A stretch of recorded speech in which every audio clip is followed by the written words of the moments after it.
Oi pessoal, boa noite. Vou gravar um vídeo explicando como se faz a questão do cálculo da escala do questionário SF36, tá? É simples, só um pouco trabalhoso, mas a compreensão é de boas, vocês vão perceber. A primeira coisa que é necessário fazer é organizar o material de forma que fique semelhante à escala impressa com o material de avaliação. Por quê? A formatação daqui, as formatações são distintas, e se a gente não categorizar, vai ficar um pouco difícil a nossa compreensão, tá? Vou exemplificar.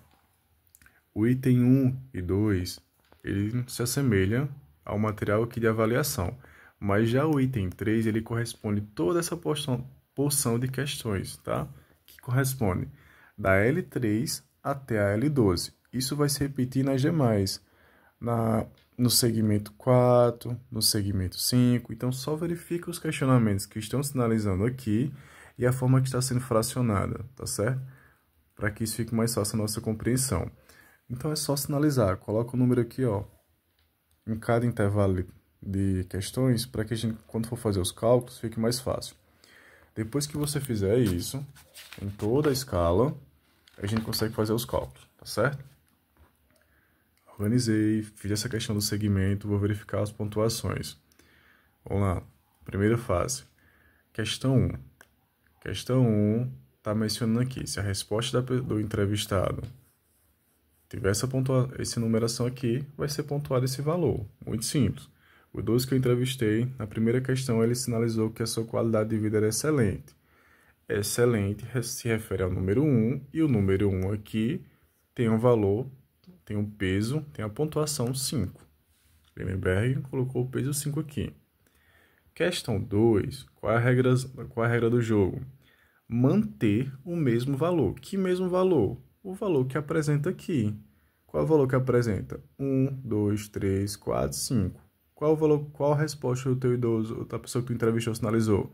No meu caso, ele sinalizou um pouco pior. E um pouco pior tem o peso 4, o valor 4. Só repetir o valor. Simples. Questão 3, 4 e 5 tem a seguinte regra: somar todos os valores. Como assim somar todos os valores? Lembra que a questão 3 ela corresponde desde a L3 até a L12. Então, quando ele solicita para somar os valores, é só somar os valores que foram obtidos, que foram sinalizados na questão. Por exemplo, a pessoa que eu estava entrevistando mencionou, manteve um padrão nas respostas. Sempre sinalizou o número 3, tá? O item 3. Então, coloquei todos os valores aqui. 3, 3, 3, 3, somei no final e deu o valor 30. Lembra que isso vai se repetir para o item 4 e para o item 5. Como vocês podem observar, fiz a mesma questão aqui, tá? Mesmo esquema. Simples. Questão 6 vai seguir a mesma lógica da questão 1. Se o idoso respondeu, vou verificar qual item o idoso respondeu e vou verificar qual é a pontuação que esse item recebe, tá bom? Questão 7, mesma coisa. Questão 8, ela pode ser um pouquinho difícil de compreender, mas enfim, se permitam. Vamos lá. A questão 8, ela vai depender da questão 7, da resposta da questão 7, tá? Como é isso? A questão 7, basicamente, vai ser de acordo com o que o idoso sinalizou e vai ter a pontuação, e a partir dessa pontuação a gente vai responder a questão 8. Como? Em intervalos, tá? Por exemplo, aqui, ó, se a questão 7, a resposta, a pontuação obtida tiver no intervalo de 2 a 6 e a resposta da questão 8 for 2, o valor é 4. Vamos exemplificar? Questão 8. Questão 8 aqui, quando eu entrevistei esse participante, a resposta dele foi 1, tá? Lembra que eu vou depender da questão 3, da questão 7, perdão, e na questão 7, o idoso aqui sinalizou 3, leve. Leve tem peso 4,2. Por quê? Não é nem o leve. Leve tem o número 3, e o número 3 aqui tem peso 4,2, tá? 4,2. Lembra que eu vou depender da resposta da 7 para responder a 8? Vamos lá. Eu sei que a minha 7 tem um peso 4,2, então vou verificar aqui. 4,2 está no intervalo de 2 a 6? Tá. Então, ó, tudo isso aqui é verdadeiro. Então, a gente vai para o próximo passo. Se o 8 for igual a 2, meu 8 é quanto? Meu 8 é 1. A resposta foi 1. Então, não é essa afirmativa aqui. E, consequentemente, não são as demais. Então, é essa. Tá? Tem um quadradinho aqui em branco, mas aqui é 1, tá? Se o 7 é igual a 2, se o 7 está no intervalo de 2 a 6, tá? 4.2. E se o 8 for 1, o valor da questão é 5. Coloquei o 5 aqui, tá? Simples. Se o idoso não responder essa questão por algum motivo, a gente vai seguir essa tabela de avaliação, que é mais simples ainda de se compreender, tá bom? Se a questão 7 não for respondida, o score da questão 8 passa a ser o seguinte. Se o valor atribuído aqui for 1, será 6 a pontuação. Se o idoso sinalizou 2, será 4.75, e assim sucessivamente, tá bom? Questão 7, questão 9, perdão. Mais uma vez, é necessário a gente organizar aqui para poder compreender. Lembra que a questão 9, ó, ela é toda essa porção do L23 até o L31. Tá vendo que ele vai trabalhar com o alfabeto? Então é só colocar A, B, C, D, E, F, G, H e assim sucessivamente. Por quê? Tu colocando, vai ser melhor para colocar os valores no final e não errar. Ele vai mencionar aqui, os autores vão mencionar que os itens A, D e H deverão seguir as seguintes orientações. Se for 1, o valor atribuído será esse, e assim sucessivamente. Já os demais itens B, C, F, G será mantido o mesmo valor. Que mesmo valor? O valor que é atribuído na questão, aquela que o idoso sinalizou. Então, B é manter o mesmo valor. B é o 124. O 124, o idoso sinalizou que isso nunca aconteceu com ele. Então, nunca tem o valor 6, mesmo valor 6. Mas já a alternativa A, ela vai seguir a regrinha do cálculo. Tá vendo? Tá aqui, ó. Ela está inclusa nessa regra.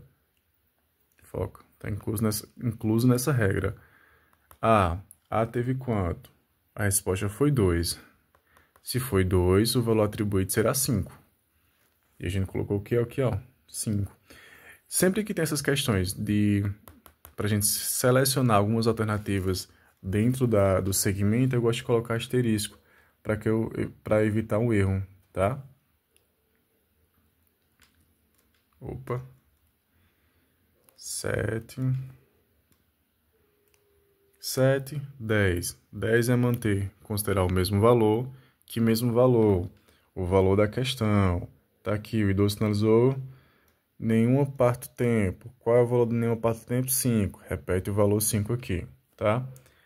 11ª questão vai seguir a mesma regrinha de colocar o alfabeto. Tá vendo que os itens B e D deverão seguir essa tabelinha aqui?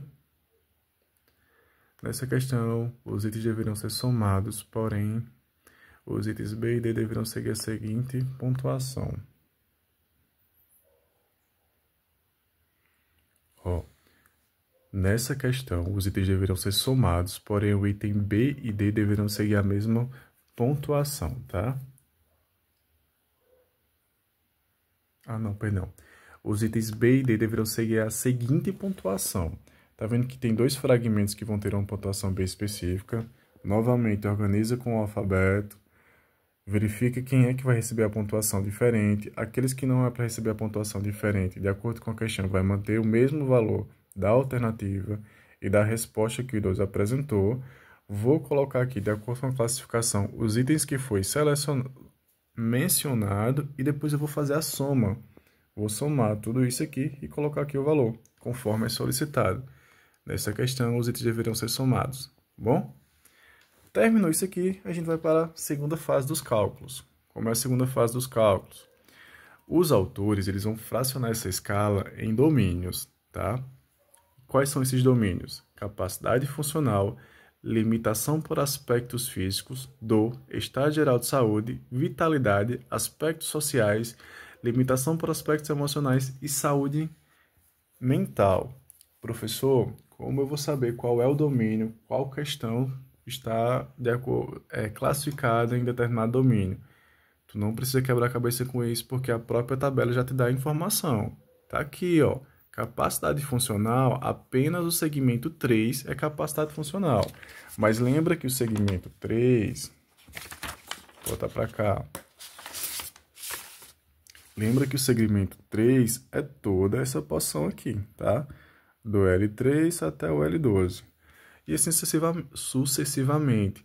Limitação por aspectos apenas o 4, do 7 mais 8, estado geral 1 mais 11, vitalidade 9, porém somente os itens A, E, G e I, e assim sucessivamente, tá? Os demais, sucessivamente.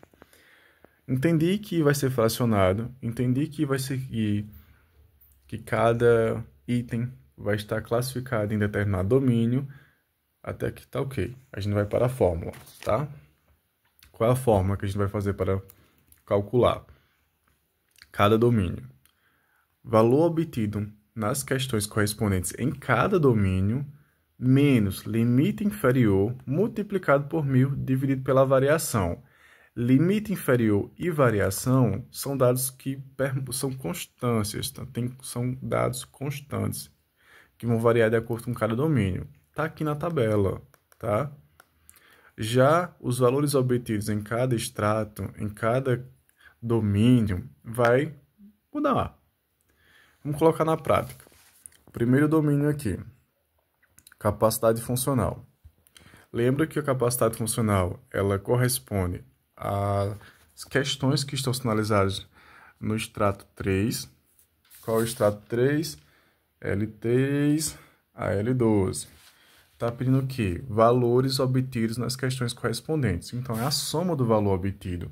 Nesse segmento, o valor que foi atribuído, obtido, foi 3. Nessa pesquisa aqui, nesse 12 entrevistado.